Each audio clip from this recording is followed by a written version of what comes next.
गिबियाव नैबे चेनेलखौ नायगिरि रायजो राजा आइ आफा बिदा फंबाय गासैखौबो आंनि गोसो गोरबोनिफ्राय गोजोननाय आरो हामलायथिखौ जासिग्रोनाय थाबाय।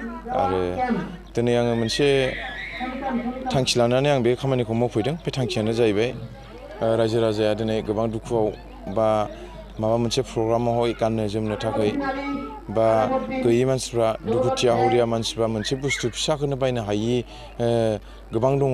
बिनि थाखायनो आङो नैबे जि 21-22 स्टेजाव मुस्लिम जाथिनि मोनसे ईद बा प्रग्राम दं। बे प्रग्रामावहाय बिसोरो बोसोराव खनसे प्रग्रामखौ फालियो। बे फालिनायाव जाय मानसिफ्रा बे बुस्थुखौ बायनो हायि बायदि मानसि दङ, अबस्था गैयै, बेफोरनो आङो जाखिनि हायो बेखौ दिनै लाबोनानै होफैदों। आरो बियो आं गोजोननाय मोनदों दि रायजो राजाफ्रा बे आंनि फिसा गिफ्ट होनायखौ गोसो खुसियै मिनि नाजावनायखौ नुनानै आंनि गोसोआ जोबोद गोजोननाय मोनदों।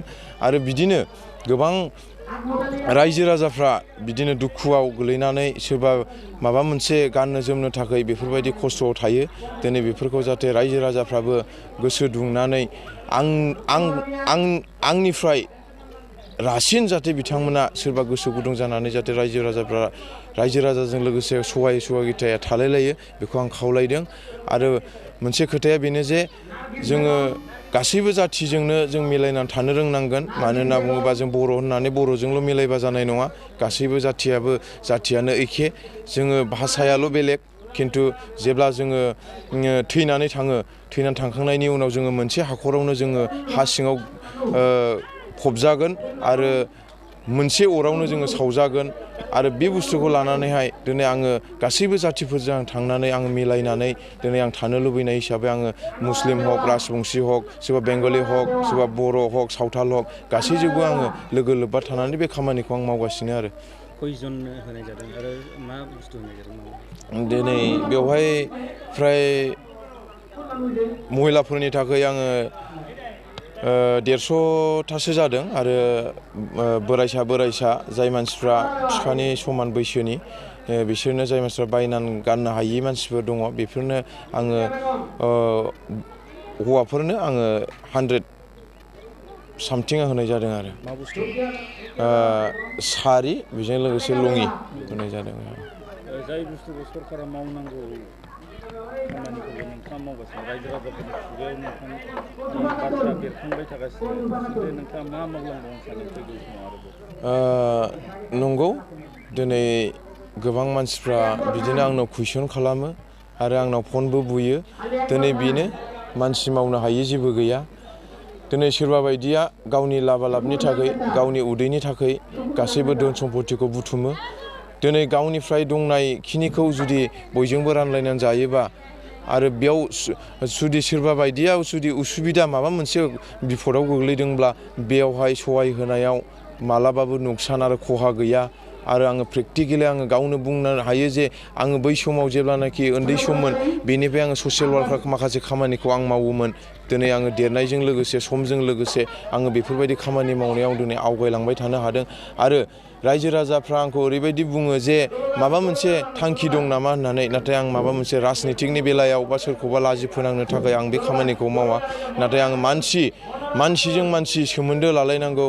आरो नों आं जुदि अननाय होलायाबा सोर गैयि मानसिफोरखौ नायनो होननानै, बेखौ आङो उन्दुनायाव होन, जानायावनो होन, गारि घरा गाखोनायावनो होन, अबावबा बेरायनायावनो होन, थांनायावनो होन, बेफोरखौ आं गोसोखांबाय थानानै आङो गाबोन अखानायै मा मावगोन, मा मावबा आङो रायजो राजानि थाखाय मोजां जागोन, बेफोरखौ आं अरायसम सिन्था, आङो रायजो राजाजों अरायसम थागोन।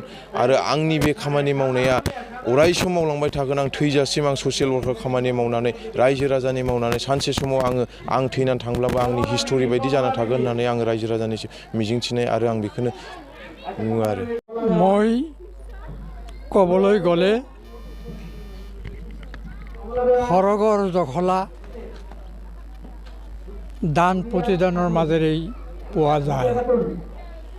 গতিকে এক বাক্যে ক'বলৈ গ'লে তেওঁ সৰ্গৰ জখলা পোৱাৰ কাৰণে উপযুক্ত কাম কৰিছে। ঈশ্বৰ তথা আল্লাহ তালাই তেখেতক দীৰ্ঘায়ু কৰক, তেখেতৰ উন্নতি কামনা কৰক। আৰু ক'ব লগা আছে? আগতে কোনবা দিছিলে এনেকুৱা? মই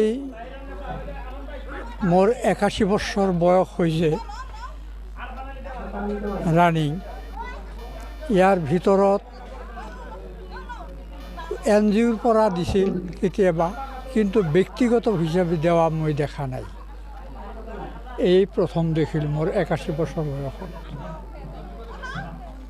ক'ব লগাতো বহুত আছিল, তথাপিও মই এটা কথা কওঁ যে পৃথিৱীত কিছুমান মানুহৰ জন্ম হয় যি মানে আল্লাই স্পেচিয়েলি মানুহক সহায়ৰ কাৰণেহে পঠায়। এনেকুৱা এটা সৰু ল'ৰা নিজেই এটা সময়ত মানুহৰ ঘৰত কাম কৰি খৰি বিক্ৰী কৰি খাই আজি এইটো পজিশ্যন পোৱাৰ পিছত সি যে দুখীয়াৰ দৰত বুজিছে, এই জিচুৱা চম্পামাৰী, তাক মই মানে হৃদয়ৰ পৰা ধন্যবাদ জনাইছোঁ। আৰু আশা কৰোঁ এখেতে দিনক দিনে আৰু উন্নতি হওক আৰু দুখীয়াৰ লগত সদায় মানে সি থাকক, সেইখিনিয়ে মোৰ কামনা।